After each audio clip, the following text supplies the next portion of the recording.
नमस्कार विद्यार्थी मित्रांनो, आज जो पाठ आहे नफा तोटा, आपण नवोदयचा संपूर्ण सिलेबस केलेला आहे. परंतु त्यातल्या त्यात वेगवेगळ्या पुस्तकातले अतिशय काठिण्य पातळी उच्च असलेली मोजके उदाहरणं आपण या एका पाठाच्या वेगवेगळ्या व्हिडिओमध्ये आता घेत आहोत. तर त्यामध्ये आज नफा तोटा हा पाठ आपण निवडलेला आहे. आणखीन दुसरा कोणता पाठ तुम्हाला आवश्यक वाटत असेल तर तुम्ही कमेंटमध्ये तो सुद्धा टाका. आपण त्यावर आधारित वेगवेगळ्या पुस्तकातून, नवनीतचं पुस्तक असेल, दुसरे प्रकाशनचे पुस्तक असतील, त्यामधली जी उदाहरणं आहेत काठिण्य पातळी जास्त असलेली ती आपण घेणार आहोत.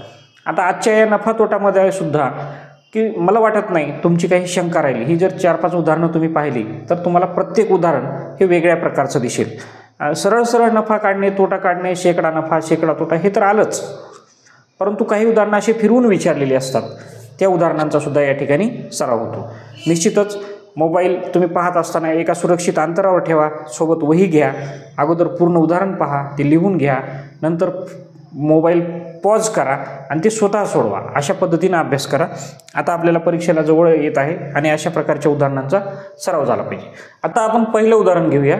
एक वस्तू ₹500ला विकल्यामुळे जेवढा तोटा होतो तेवढाच नफा ती वस्तू 900ला विकल्यानंतर होतो. पहा, एक वस्तू आहे, ₹500 विकली की काही तोटा होतो, किती होतो हे माहीत नाही. तीच वस्तू जर 900ला विकली तर जेवढा तोटा झाला तेवढाच नफा होतो, फायदा होतो. तर त्या वस्तूची खरेदी किंमत काढायची. अशा प्रकारचं हे उदाहरण आहे. आता इथं खरेदी किंमत दिलेली नाही, मग आपल्याला खरेदी किंमत काढायची. आता पहा, म्हणजे जेवढा नफा होतो तेवढाच तोटा होतो. मग नफा ऑब्लिक तोटा बरोबर आपण एक्स मानू.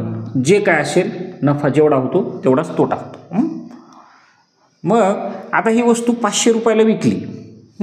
मग खरेदी किंमत बरोबर, आता इथं काढू, खरेदी किंमत बरोबर विक्री किंमत. तोटा झाला या कंडिशनमध्ये बरं का, जेव्हा तोटा होतो त्या कंडिशनमध्ये विक्री किंमत अधिक तोटा, झालेला तोटा.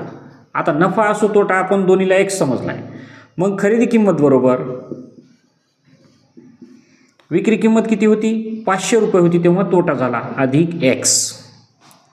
आता नफा झाला तेव्हा विक्री किंमत किती झाली, 900 होती. त्यावेळची खरेदी किंमत तीच खरेदी किंमत आहे. या कंडिशनमध्ये काय असेल पहा, आता 900ला विकली तेवढाच काय झाला आहे, नफा झाला. म्हणजे विक्री किमतीतून नफा वजा केला, जास्ती आलेले पैसे काढून टाकले की आपण वस्तू जेवढ्याला आणली होती ती खरेदी किंमत निघते.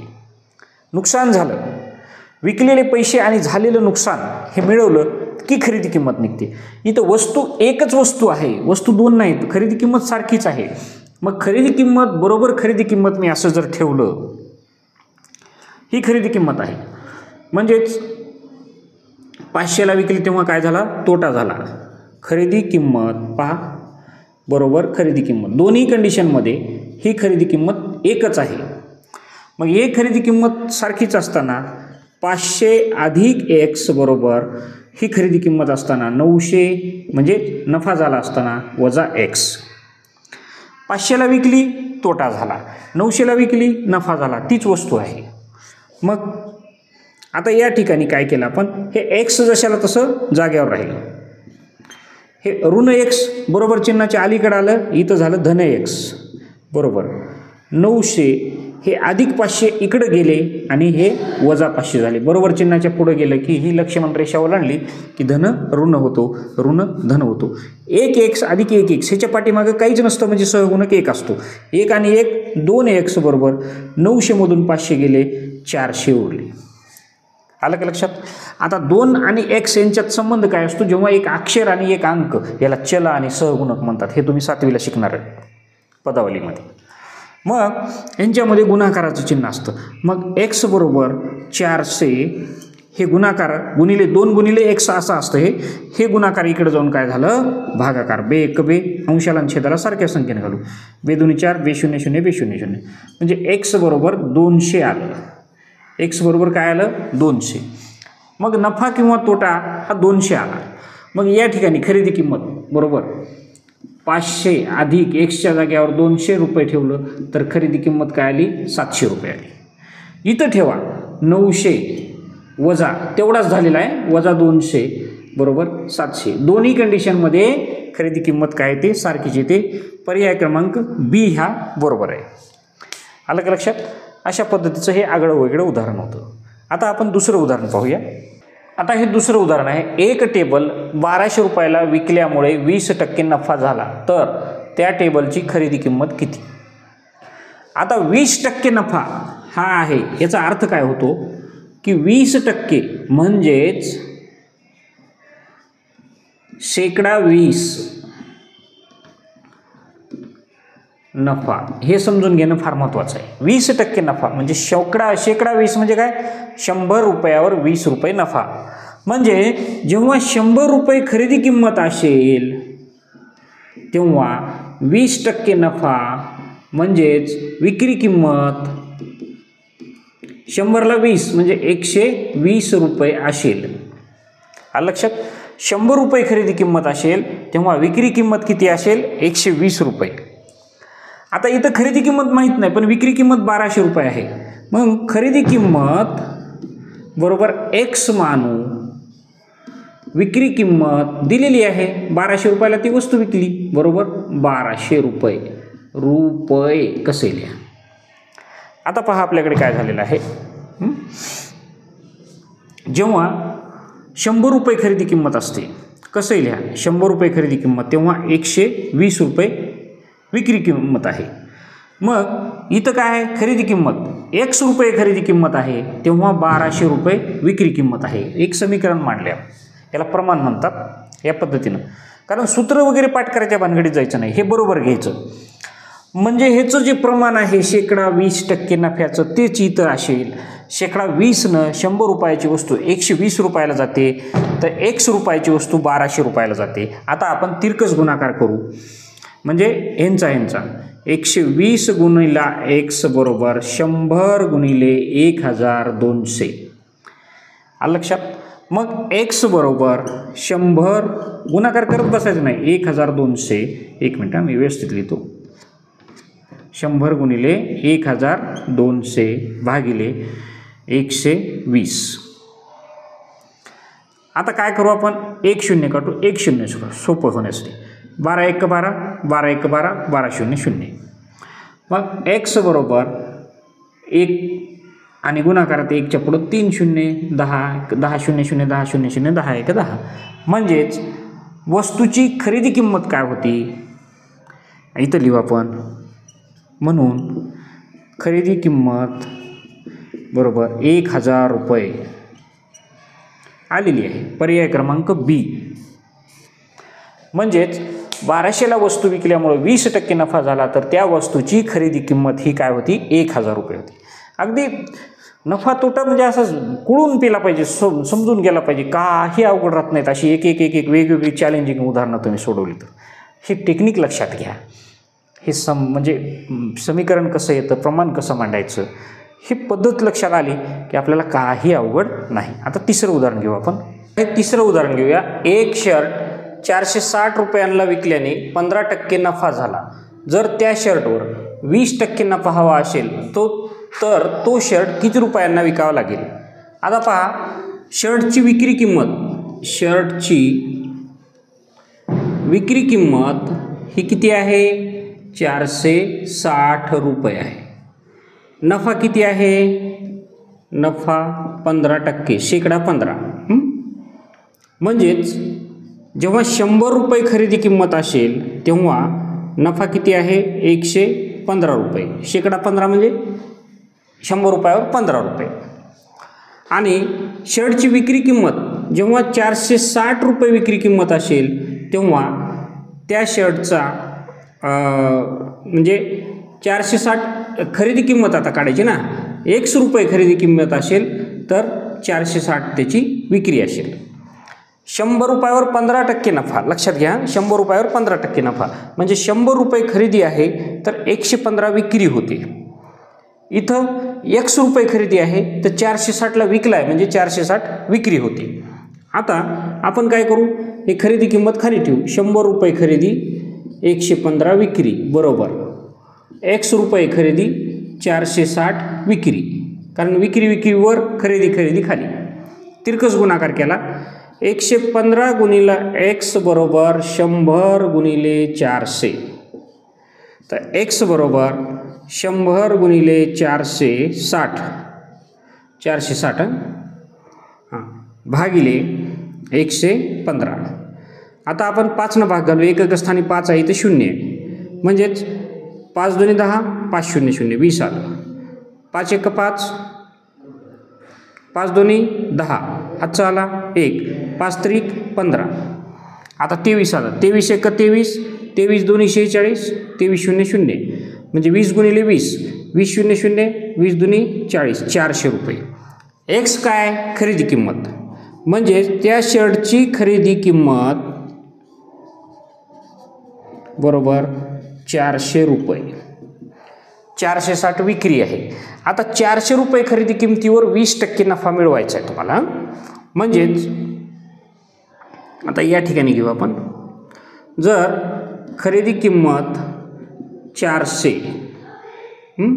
तर शेकडा नफा जर 20% मिळवायचा आहे, म्हणजेच 100 रुपयाला 20 रुपये नफा मिळवायचा, शेकडा नफा टक्के.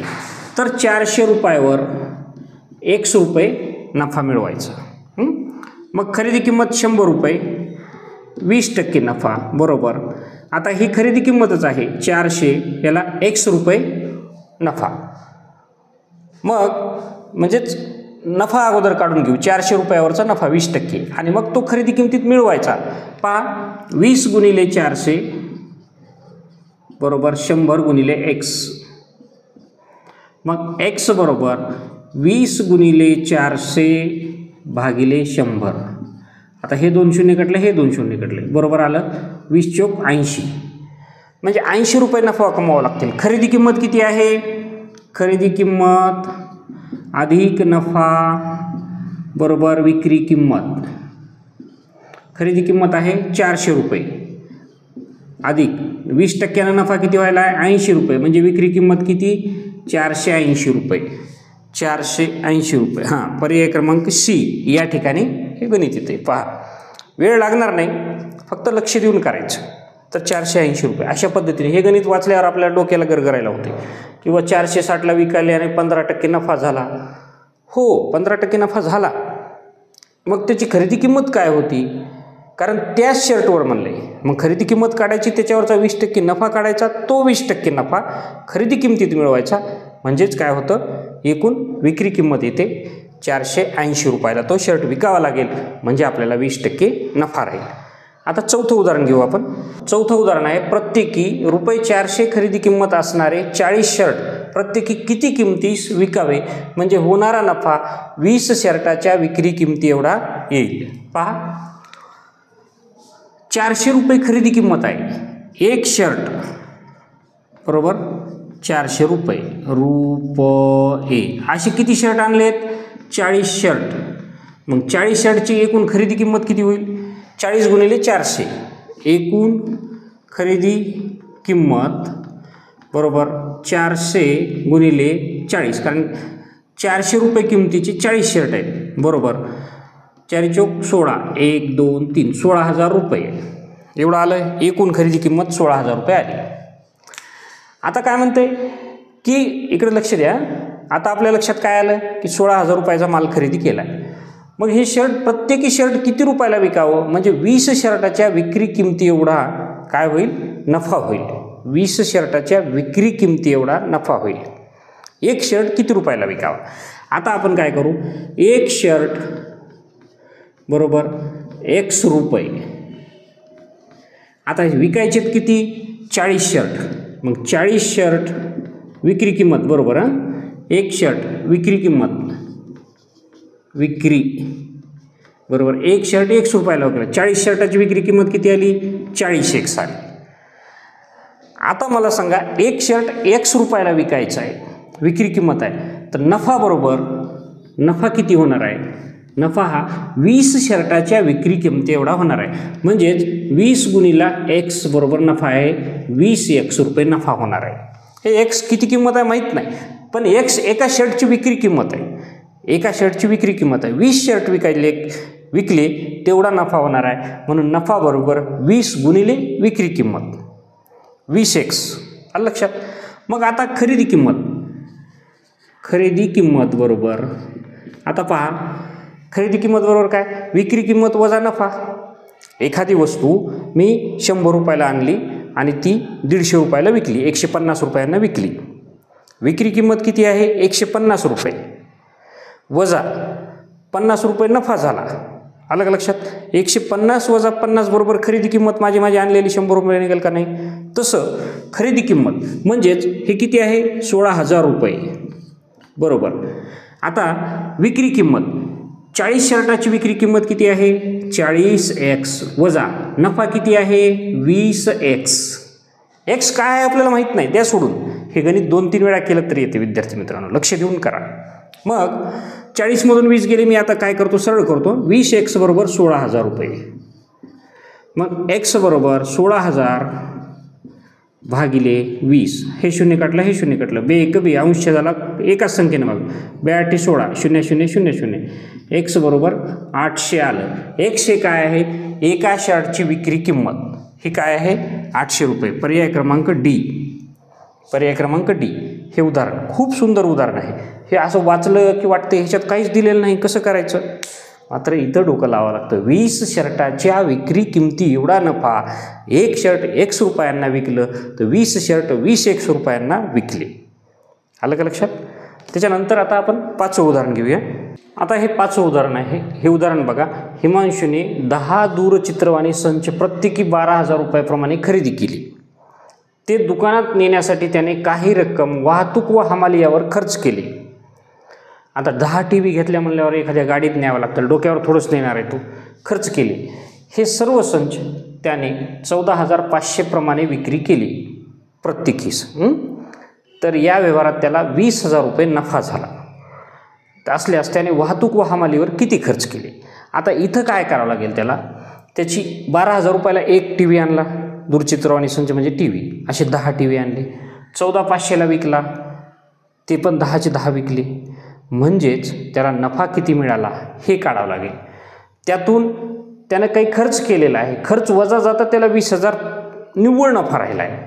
मग ते बाकीची जी रक्कम राहिली ती त्यांनी वाहतूक आणि हमालीवर खर्च केली. अशा पद्धतीने हे गणित सोडवावं लागेल. गणित वाचून अगोदर काही सेकंदात गेस करावा लागतो. हे सगळं करण्यासाठी आपल्याला खूप कमी वेळ असतो.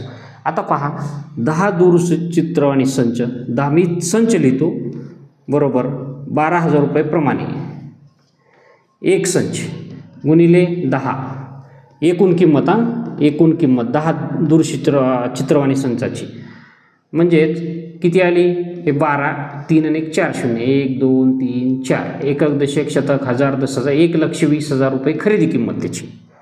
आता विक्री किंमत एवढेच 10 संच सगळे विकले तिने. केवढ्याला विकले, 14,500 रुपयांना प्रमाणे विकली बरोबर. 14,500 म्हणजेच 1 2 3 विक्री किंमत, 1,45,000 विक्री किंमत. आता पहा नफा किती झाला. नफा बरोबर विक्री किंमत, फार सोपं गणित आहे, वजा खरेदी किंमत म्हणजेच 1,45,000 वजा 1,20,000. हे 3 शून्य घटले, हे 3 शून्य घटले. मग 1 2 3 शून्यातून शून्य गेले, शून्यातून 5 मधून शून्य गेले, 5च राहिले, 4 मधून 2 गेले, 2 राहिले, 25,000 रुपये नफा झाला. आता हे वाहतूक खर्च वगैरे जाऊन त्याला निव्वळ नफा किती झाला, निव्वळ नफा हा झाला 20,000 रुपये. हा ह्याच्यातून काढावा लागेल, म्हणजे उरले किती, 5,000 रुपये उरले. कशासाठी, वाहतूक व हमाली, वाहतूक आणि हमालीवर खर्च त्याने किती केले, 5,000 रुपये खर्च केले. पर्याय क्रमांक ए हे याचं उत्तर आहे. आता हे 6वं उदाहरण घेऊ. एक वस्तू 4,000 रुपयाला विकल्यामुळे 20% तोटा झाला, तर त्या वस्तूची खरेदी किंमत किती. आता विक्री किंमत इथं किती आहे, 4,000 रुपये. तोटा शेकडा तोटा बरं का, नुसता तोटा नाही, शेकडा तोटा बरोबर 20%. शेकडा तोटा 20%. म्हणजेच 100 रुपयाची वस्तू 20% तोट्याने, म्हणजेच काय झालं, नुकसान झालं. 100 रुपयामधून 20 रुपये वजा झाले, म्हणजेच 80 रुपये काय होते, विक्री किंमत होते. म्हणजे जेव्हा खरेदी किंमत ही 100 होती तेव्हा विक्री किंमत 80 होती. 20% तोटा. खरेदी किंमत 100 होती म्हणजे शेकडा 20, 100ला 20 म्हणजे विक्री किंमत 80 आहे. आता खरेदी किंमत 100 रुपये आहे तेव्हा विक्री किंमत 80 रुपये आहे. त्याच प्रमाणात खरेदी किंमत X रुपये आहे, या वस्तूची खरेदी किंमत X रुपये आहे, त्यावेळेस तोटा किती आहे, 4000 रुपये आहे. आता ह्याचा तिरकस गुणाकार X गुणिले 80 बरोबर 4000 गुणिले 100. तर खरेदी किंमत म्हणजेच X बरोबर 4000 गुणिले 100 भागिले 80. हे शून्य कटलं, हे शून्य कटलं. 8 1 8, 8 45, 8 0 0, 8 0 0. आता 10 0 0, 10 0 0, 10 5 50, 10 5 50. म्हणजेच या वस्तूची खरेदी किंमत किती होती, तर ती होती 5000 रुपये. पर्याय क्रमांक डी हे उत्तर आहे. अशा पद्धतीनं हे काढावं लागतं. इथं तोटा झाला आहे, अलग लक्षात. नफा असता तर 120 झाला असतं, परंतु तोटा नुकसान झालं, मायनस झालं, म्हणून ते 80 रुपयाला विकली 100 रुपयांची वस्तू. आणि त्या प्रमाणात, हे प्रमाण खरं म्हणजे हे गुणोत्तर प्रमाण हे म्हणजे 6वीला आहे, 7वीला आहेत. हे तुम्हाला 5वीमध्येच हे उदाहरणं सोडावं लागतात, कारण नवोदयला जाणं हे इतकं सोपं नसतं. आता याच्यानंतर आपण आणखीन एक उदाहरण घेणार आहोत. आता हे 7वं उदाहरण आहे. 12 खुर्च्या विकून 3 खुर्च्यांच्या विक्री इतका नफा होतो, तर शेकडा नफा किती. इथं खरेदी किंमत दिलेली नाही, विक्री किंमत दिलेली नाही, नाही काय नाही. खुर्च्या किती विकल्यात, 12 खुर्च्या विकल्यात, विकल्या. नफा किती आहे, 3 खुर्च्या एवढा, 3 खुर्च्या एवढा, एवढा नफा आहे. मग 12वर 3 एवढा नफा आहे, विक्री किंमतच आहे. जर 12ला 3 नफा होतो तर 100ला किती टक्के नफा होतो. म्हणजेच आपण ह्याला P मानू, M मानू. म्हणजेच 12 खुर्च्याच्या विक्रीवर 3 खुर्च्या एवढा नफा होतो, तर 100 खुर्च्याच्या विक्रीवर P एवढा नफा होतो. कारण आपल्याला त्या प्रमाणात शेकडा काढायचे आणि विक्रीच आहे. परत आलं का लक्षात, खरेदीचा विषय नाही इथं. म्हणजेच P गुणिले 12 बरोबर 100 गुणिले 3. P बरोबर 100 गुणिले 3 भागिले 12. 3 1 3, 3 चौक 12, 4 1 4, 4 2 8, 9 10, 2 उरले 20, 4 5 20. म्हणजेच किती आलं, 25%. P हा काय आहे, शेकडा नफा आहे. हे उदाहरण समजून घ्या विद्यार्थी मित्रांनो. परत एकदा लक्षात घ्या. 12 खुर्च्या विकून 3 खुर्च्याच्या विक्री इतका नफा होतो. 12वर नफा आहे 3, विक्रीच आहे. तर 100वर किती टक्के नफा, 12वर 3% नफा, 100वर किती टक्के नफा. म्हणजे 12ला 3 नफा आहे तर 100ला P नफा आहे. याचा तिरकस गुणाकार केला, P बरोबर 25% नफा आलं. याचं पर्याय क्रमांक B हे उत्तर आहे. अशा पद्धतीने विद्यार्थी मित्रांनो, नफा तोटावर आधारित वेगवेगळ्या प्रकारचं प्रत्येक उदाहरण हे वेगळं आहे. असे आपण 7 वेगवेगळ्या काठीने पातळीची उदाहरणं घेतलेली आहेत. निश्चितच मला वाटतं की ही 7 उदाहरणं जर सोडवली आणि तुम्हाला यातलं प्रत्येक उदाहरण स्वतः सोडवता आलं तर तुमची इमॅजिनेशन पॉवर, तुमची उदाहरणं सोडवण्याची शक्ती जी आहे ही चांगली वाढलेली असेल आणि तुम्ही चांगल्या प्रकारे नफा तोटाच्या उदाहरणांवर परीक्षेमध्ये यश मिळवू शकाल अशी मी अपेक्षा करतो. तुम्हाला शुभेच्छा देतो. धन्यवाद.